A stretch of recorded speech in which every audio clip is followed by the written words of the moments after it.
All right, let's just dive right in. We trust experts, right? With our lives, our money, our safety. But what happens when those experts fail? Not because they don't know enough, but because they actually know too much. Today, we're going to dig into the huge idea from Atul Gawande's amazing book, The Checklist Manifesto, and figure out how a ridiculously simple tool can prevent absolute disaster in our incredibly complex world. This quote from Gawande, man, it just gets right to the heart of the problem, doesn't it? I mean, think about it. We have all this incredible knowledge at our fingertips. The challenge isn't finding the information anymore. The real struggle is managing it all, actually applying it the right way every single time without dropping the ball. This one sentence perfectly sums up the dilemma we're facing in pretty much every field. So here's how Gawande breaks down our failures. He says there are basically two types. First, there's ignorance. That's when we fail because, well, the knowledge just doesn't exist yet. And hey, you can forgive that, right? But then there's ineptitude. And that's a whole different story. That's when we have the knowledge, we know exactly what to do, but we just fail to do it right. And in the 21st century, that has become our biggest struggle. So that leads us right to the problem with experts. Our go-to solution for failure has always been more training, more school, more experience.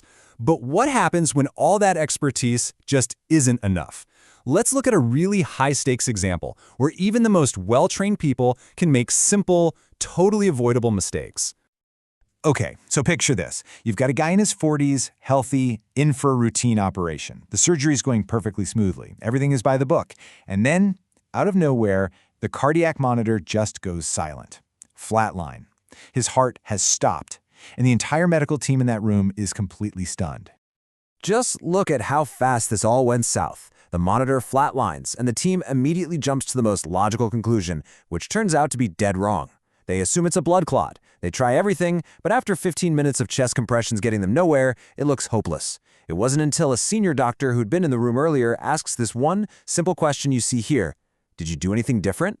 And that's when they find the horrifying truth: a lethal overdose. The anesthesiologist gave the wrong concentration of potassium. So the key point is, the knowledge to save him was in the room the whole time. It was a classic, tragic failure of ineptitude. So if expertise alone isn't enough to stop these kinds of mistakes, what on earth is? Well, the answer comes from a totally different field. And it's an idea so simple, it's almost, insulting. Let's take a look at how this whole thing got started.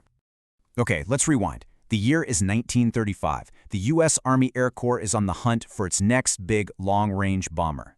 Boeing comes in with this prototype, the Model 299. It flies faster, it goes farther, it carries 5 times more bombs than anyone even asked for. Everyone thinks the competition is just a formality. This thing's a slam dunk. But then, disaster. On its test flight, this marvel of modern engineering lifts off, climbs about 300 feet, stalls out, and crashes in a massive fireball. The investigation found nothing wrong with the plane. It was pilot error. The plane was just too complicated for even the best pilot in the world to remember everything. The verdict was literally that it was too much airplane for one man to fly. But a few of the test pilots, they had a different idea. A really radical one. They didn't ask for more training. Nope. They made a checklist on an index card. And the result of that little index card? You are not going to believe this. With that checklist, pilots flew the B-17 for 1.8 million miles without a single accident.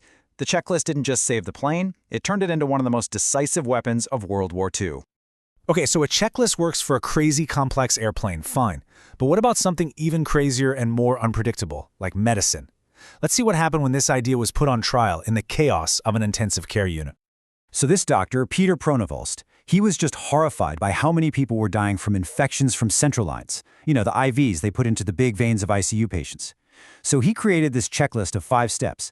And these are steps every single doctor learns in like year 1 of med school. Wash your hands, clean the skin. I mean, come on. They were so basic that a lot of doctors were actually offended. They felt like it was talking down to them. But here's the kicker. When he actually watched what they were doing, he found they skipped at least one of these no-brainer steps in more than a third of all patients.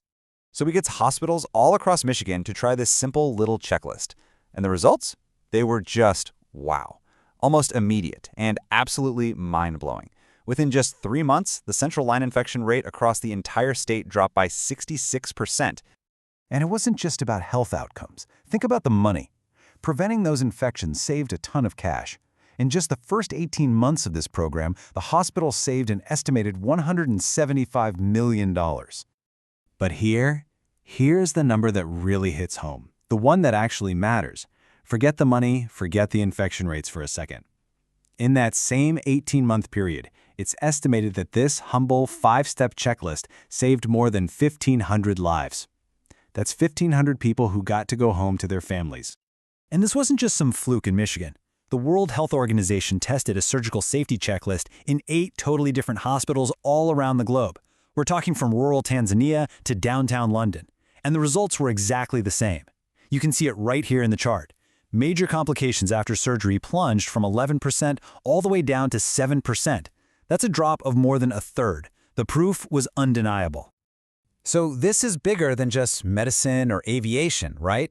The power of the checklist can be applied to pretty much any complex thing we do. Let's talk for a second about how we literally build our modern world. You know, if you think back in the day, you had this one master builder, this genius who knew how to do everything from start to finish. Well, that person just doesn't exist anymore for modern skyscraper. No way. The sheer complexity of it all means no single person can possibly master everything. The construction industry's solution is this brilliant 2-checklist system. The first one is a schedule for tasks, all the predictable stuff, making sure every step gets done in the right order. But the second one, that's the real magic. It's a submittal schedule, which is really just a checklist for communication. It literally forces all these different experts, the engineers, the electricians, the plumbers, to actually talk to each other at critical points, because you know unexpected problems are always going to pop up. All right, this brings us to our last story, and it's a big one. It's about changing how we think about what a hero even is.